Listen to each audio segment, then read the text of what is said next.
Well, everyone, it's Shane Kanto, your Wasteland reviewer, and I'm here to review the new romantic comedy from Paramount Plus, At Midnight, from director Jonah Feingold, and this focuses on Sophie, played by Monica Barbaro, who is an actress in a big franchise who winds up having a falling out with her on-screen and off-screen significant other, Adam, played by Anders Holm, because he cheats on her, of course, because he's a dick. And she winds up falling in love because they're off filming a movie in, tropical paradise, and she winds up falling in love with Alejandro, played by Diego Boneta, who is one of the guys, he's a manager at this resort, and they hit it off. You go through and you do all the things that you expect here. He's a fascinating and wonderful big dreamer, so is she. Why are they letting life not fulfill their dreams? And those are the themes, and they fall in love, and it's a rom-com. And very much so, this leans into basically every single trope and cliche in the book. The only moment where I wish that this film did something bold, because they kind of reveal a side to these characters later on in the film, and it had like the perfect opening to be like, wait a minute, are they going to do something interesting and different here? Is this going to end without it how every other romantic comedy ends? And then they pull the rug out, and you're like, oh.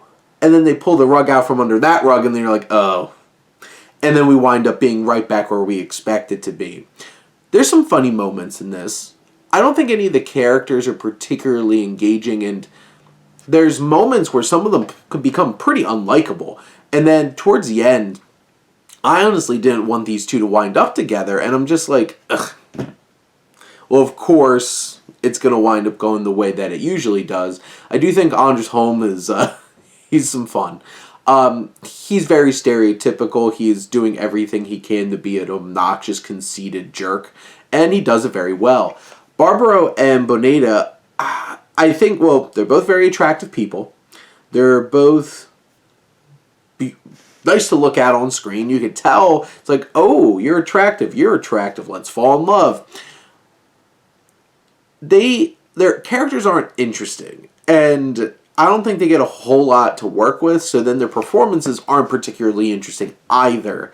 So it's kind of bland central romance here, and like there's some elements that are a lot of fun, like Fernando Carsa, who is also from the show Acapulco, playing very similar characters here. There's a whole scene where Sophie and Alejandro, they go back to his hometown, and there's some complicated things that come up in that particular sequence, and I think that's the best sequence in this whole entire film, because it's dynamic and does some bold things, but then the film kind of settles back down into exactly what you expect from a rom-com after that, and that was pretty disappointing, because you saw some interesting potential where there's some depth, there's some exploration of other ideas, but in general, it has good themes about chasing your dreams and not judging people and not playing this like class warfare of like, oh, I can't be with you, you're but a resort worker, I'm an actress, I'm a big time actress. It's like, no, it's not nuanced in how it tackles these things. Nothing in this movie is really nuanced. I wish it kind of leaned into some of its potential there, but it has solid themes. If you like rom-coms, it is a rom-com and it hits all the buttons, so this might be for you. Wasn't for me. It lost me towards the end, but in general, I think this is an easy watch, and it's right there for the season. It's Valentine's Day. Go check it out.